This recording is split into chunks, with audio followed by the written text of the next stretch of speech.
राशि सुबह से परेशान थी। उसकी कामवाली की सास बीमार थी, इसीलिए वो 2 महीने की छुट्टी पर गांव चली गई। क्या हुआ राशि? ऑफिस जाने का टाइम हो रहा है और तुम अभी तक किचन में ही हो। तो और क्या करूं? पुष्पा अचानक छुट्टी लेकर गांव चली गई। बिल्डिंग के सारे फ्लैट्स में पूछ लिया है, किसी की भी कामवाली खाली नहीं है। एक काम करो, तुम गाड़ी लेकर ऑफिस पहुंचो, मैं ऑटो लेकर अपने ऑफिस चली जाऊंगी। तभी दरवाजे की घंटी बजती है। जी कहिए, आपको किससे मिलना है? मेरा नाम सुदर्शन है और ये मेरी पत्नी अनुपमा है। हम दिल्ली से आए हैं। आपके नीचे वाली बिल्डिंग के फ्लैट में जो अशोक रहता है वो मेरा भांजा है। पता नहीं, बहुत देर से हम घंटी बजा रहे थे, किसी ने फ्लैट का दरवाजा ही नहीं खोला। हाँ, हमने तो 1 हफ्ता पहले ही अशोक को बता दिया था कि हम मुंबई आ रहे हैं। इनके घुटने का इलाज करवाना था, तो सोचा अशोक तो यहाँ रहता ही है। अशोक को फोन किया आपने? बेटा, यहाँ आते हुए टैक्सी में फोन की डायरी सीट पर ही छूट गई। उसी में ही अशोक का फोन नंबर था। रुकिए, मैं अशोक को फोन मिलाता हूँ। हाँ, हेलो अशोक, मैं समीर बोल रहा हूँ। वो तेरे मामा जी यहाँ आए हुए हैं, तू कहाँ है? हेलो हेलो समीर, मैं तो जरूरी काम से काजल के साथ लंदन आया हुआ हूँ। लंदन? पर तेरे मामा मामी यहाँ मेरे घर पर हैं, अब उन्हें क्या बोलूं?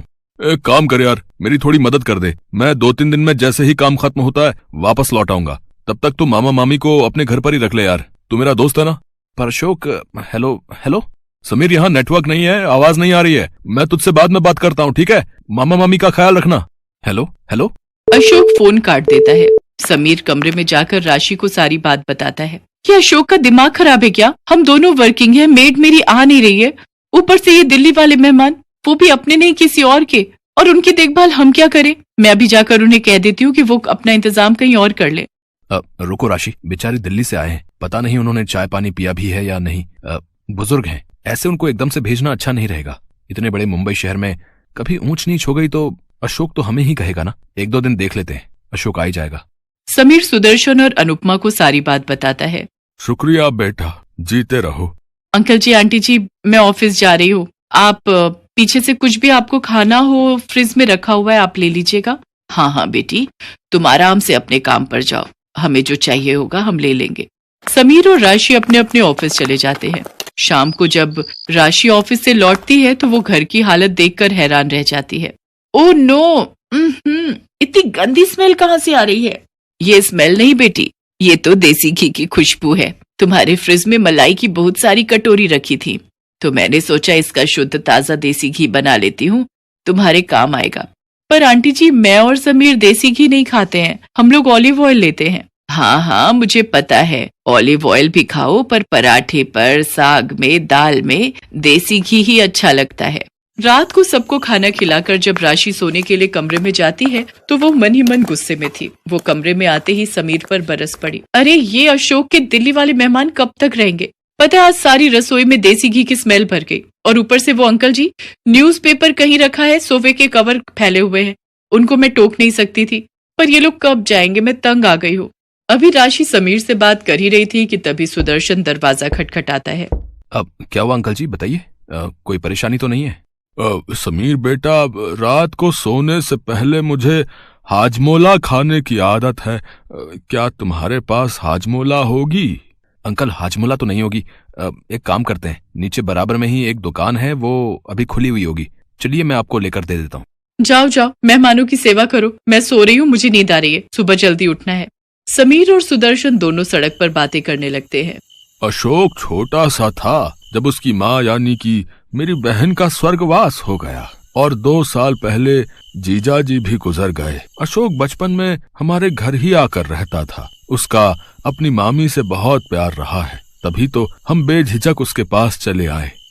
जी अंकल, मैं समझ सकता हूँ। वैसे आप चिंता मत कीजिए, अशोक 2-3 दिन में लौट आएगा। अगर आप कहें तो आपके घुटनों को दिखाने के लिए डॉक्टर के पास मैं अपॉइंटमेंट ले लेता हूँ। जीते रहो बेटा, अगर ऐसा हो जाए तो मेरे घुटनों को बड़ा आराम मिल जाएगा। मैं तो थोड़ा इसलिए टहल लेता हूँ कि हाथ पैर चलते रहने चाहिए। सुदर्शन और अनुपमा को समीर के घर रहते हुए 1 हफ्ता बीत चुका था, पर अशोक फोन नहीं उठा रहा था। समीर सुदर्शन को डॉक्टर के पास ले जाता है और सुदर्शन के घुटनों का इलाज शुरू हो जाता है। एक दिन अशोक का फोन खुद आ जाता है। अरे अशोक, कहाँ था तू? इतने दिन से मैं तुझे फोन मिला रहा हूँ। तेरे पास मामा जी के सारे एक्सरे रिपोर्ट और डॉक्टर की रिपोर्ट जो उन्होंने तुझे दिल्ली में दी थी, तेरे फोन में उसकी फोटो होगी, पर तूने मेरा फोन नहीं उठाया। अब मैंने डॉक्टर से दोबारा इलाज शुरू करवाया है, पर तू कब आ रहा है? कुछ बता तो सही। क्योंकि डॉक्टर ने मामा जी को 15 दिन और यहाँ रुकने की बात कही है। उन्हें कुछ एक्सरसाइज बताएगा डॉक्टर।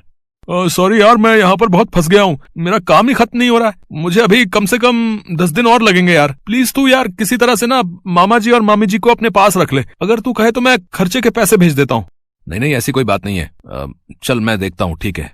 समीर आखिर क्या करता, वो मजबूर था। वो मामा जी को अपने घर से जाने के लिए नहीं कह सकता था। वो जानता था कि वो बुजुर्ग दंपत्ति किस परेशानी से गुजर रहे हैं। एक दिन जब राशि गुस्से में समीर पर बरस रही थी तो अनुपमा चुपके से उनकी बातें सुन लेती है। तुम्हें पता भी है समीर, उन लोगों के आने से घर खर्च कितना बढ़ गया है। पहले मेरी और तुम्हारी सैलरी में से कितने पैसे बच जाते थे, पर अब देखो गर्मी के दिन है, एयर कंडीशनर का भी बिल डबल आ रहा है। रसोई में भी गैस चूल्हे का बिल पहले कितना कम आता था, ऊपर से इस फ्लैट का किराया। अरे धीरे बोलो राशि, अंकल आंटी बाहर ड्राइंग रूम में बैठे हैं, उन तक हमारी आवाज ना पहुंच जाए। अरे अच्छा नहीं लगता है। कोई बात नहीं, थोड़े दिनों की तो बात है। अशोक लौट आएगा, वो बोल रहा है। आज ही मेरी उससे बात हुई है, वो 10 दिन बाद वापस लौट रहा है। अनुपमा जाकर सारी बात सुदर्शन को बताती है। वो दोनों समीर और राशि की मजबूरी को समझ गए थे। सुदर्शन उसी शाम बाजार जाकर राशन का बहुत सारा सामान, खाने पीने की चीजें, फल सब्जियां सब खरीद लाता है। अनुपमा उस रात बढ़िया बढ़िया खाने के व्यंजन बनाती है। जब राशि और समीर घर लौटते हैं तो घर का तो पूरा नक्शा ही बदला हुआ था। राशि थकी हुई रसोई में खाना बनाने जा रही थी। वो देखती है रसोई में तो दाल, सब्जी, रोटी, चावल सब कुछ तैयार था। वो देखकर हैरान रह जाती है। समीर बेटा, राशि, तुम दोनों जल्दी से हाथ मुंह धो लो, फिर हम सब मिलकर खाना खाएंगे। और तुम्हारे अंकल जी ये कुछ सामान लाए थे, मुझे बता देना राशि बिटिया, ये सब सामान कहाँ रखना है। अरे अंकल, इतना सारा सामान लाने की क्या जरूरत थी? कोई बात नहीं बेटा, तुम भी तो मेरे अपने अशोक जैसे ही हो। उस दिन से राशि और समीर मानो सुदर्शन और अनुपमा से इस तरह घुल मिल गए जैसे कि वो उनके लिए पराये नहीं सगे ही हो। कुछ दिन तक अशोक वापस नहीं लौटा, पर समीर और राशि को अब इस बात की कोई परवाह नहीं थी। वो दोनों सुदर्शन और अनुपमा के आने से बहुत खुश थे। और एक दिन सुदर्शन और अनुपमा जब दिल्ली वापस जाने लगे तो अशोक लौट आया। समीर बेटा, राशि बिटिया, तुम दोनों ने हमें अपनों से भी बढ़कर प्यार दिया, ये बात हम कभी नहीं भूलेंगे। जाने से पहले हम तुम्हें कुछ देना चाहते हैं, इसे बड़ों का आशीर्वाद समझकर रख लेना, मना मत करना बच्चों। अंकल ये चाबियां कैसी? मैं कुछ समझा नहीं। समीर बेटा, ये हमारे मुंबई वाले फ्लैट की चाबियां हैं। हम उस फ्लैट में नहीं रहते, हम दिल्ली रहते हैं, इसलिए यहाँ का फ्लैट बंद रहता है। अशोक के पास हमारा आना कभी नहीं हुआ, इसलिए हम कभी उस फ्लैट में जा ही नहीं पाए। अब से ये फ्लैट तुम दोनों का है। हम जानते हैं तुम यहाँ इस फ्लैट में किराए पर रहते हो, अब तुम्हें किराए पर रहने की कोई जरूरत नहीं है। हाँ समीर बेटा, हम दोनों बूढ़े बुढ़िया 2 फ्लैट लेकर क्या करेंगे? हम शुरू से दिल्ली रह रहे हैं, आज से तुम दोनों वहां रहना और हंसी खुशी उस फ्लैट में गृह प्रवेश करो। पर मामा जी, वो फ्लैट तो आपने मुझे देने के लिए कहा था। चलिए मामा जी, मामी जी, आपकी फ्लाइट का टाइम हो रहा है। चलो राशि, हम मामा जी और मामी जी को छोड़ने चलते हैं। राशि और समीर सुदर्शन और अनुपमा को छोड़ने एयरपोर्ट चले जाते हैं और अशोक उन्हें जाते हुए देखता रहता है। वो जानता था कि वो कहाँ गलत था।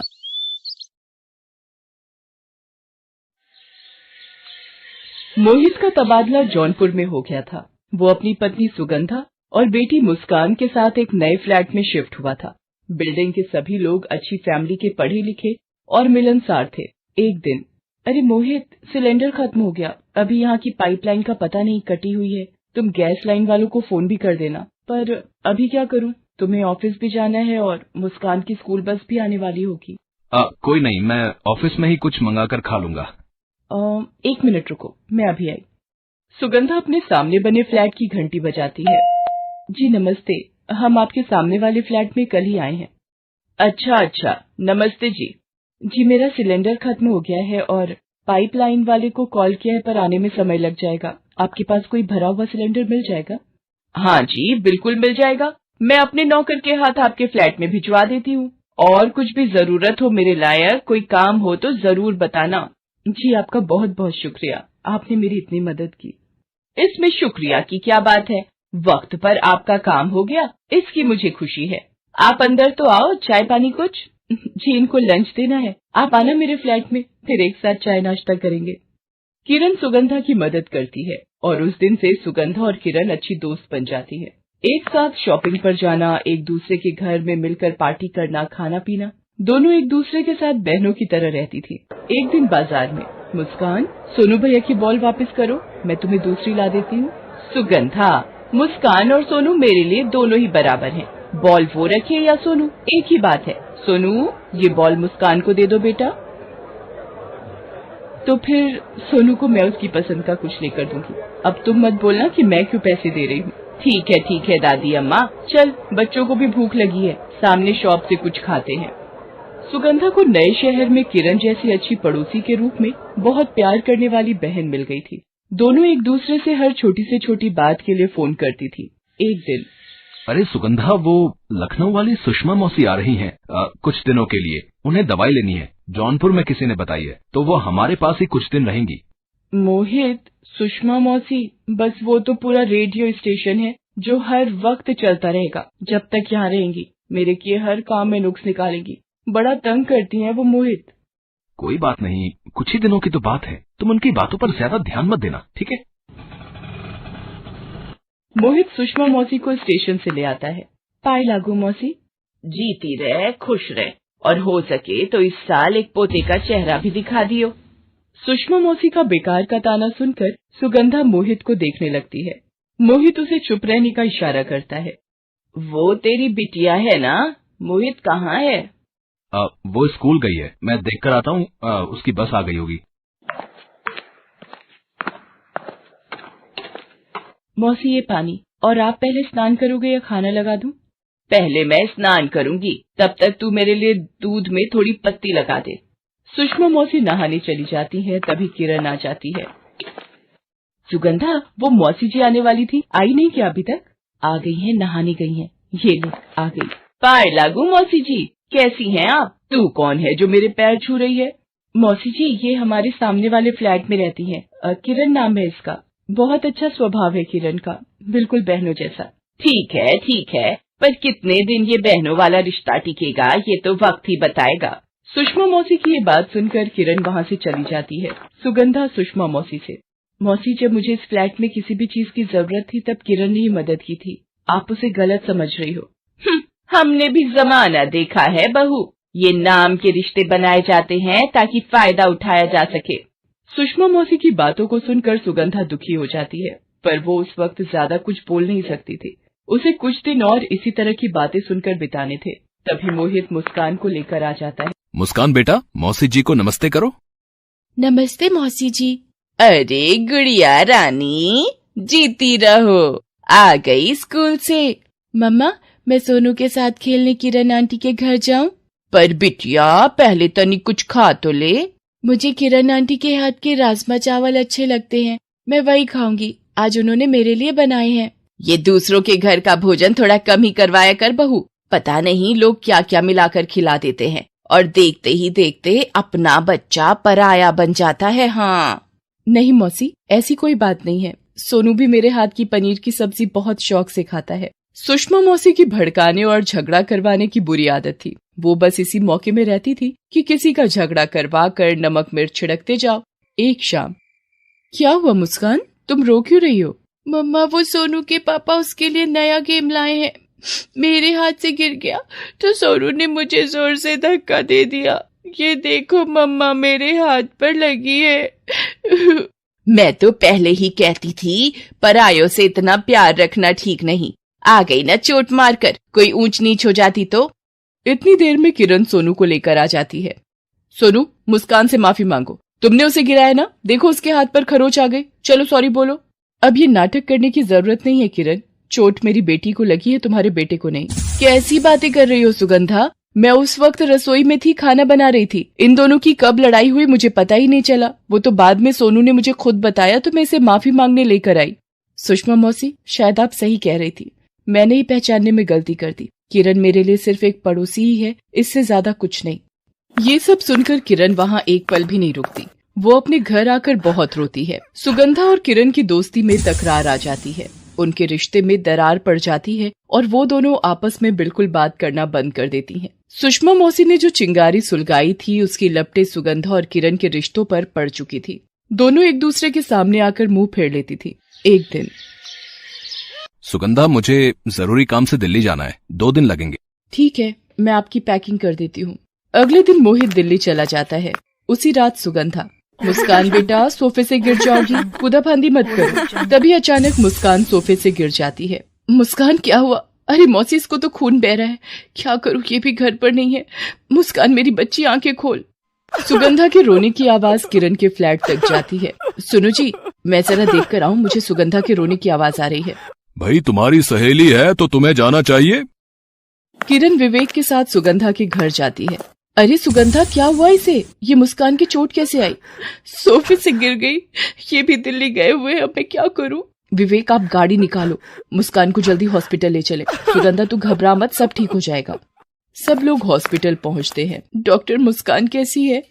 अच्छा हुआ आप समय से ले आए, नहीं तो खून ज्यादा बह जाता। ये कुछ दवाइयाँ जख्म जल्दी भरने के लिए हैं, बाकी डरने की कोई बात नहीं है। कुछ दिनों में मुस्कान बिल्कुल ठीक हो जाती है। मोहित जब दिल्ली से वापस आता है तो उसे सारी बात पता चलती है। वो भी विवेक और किरण को थैंक्स कहना चाहता था। किरण और विवेक मुस्कान को देखने आते हैं।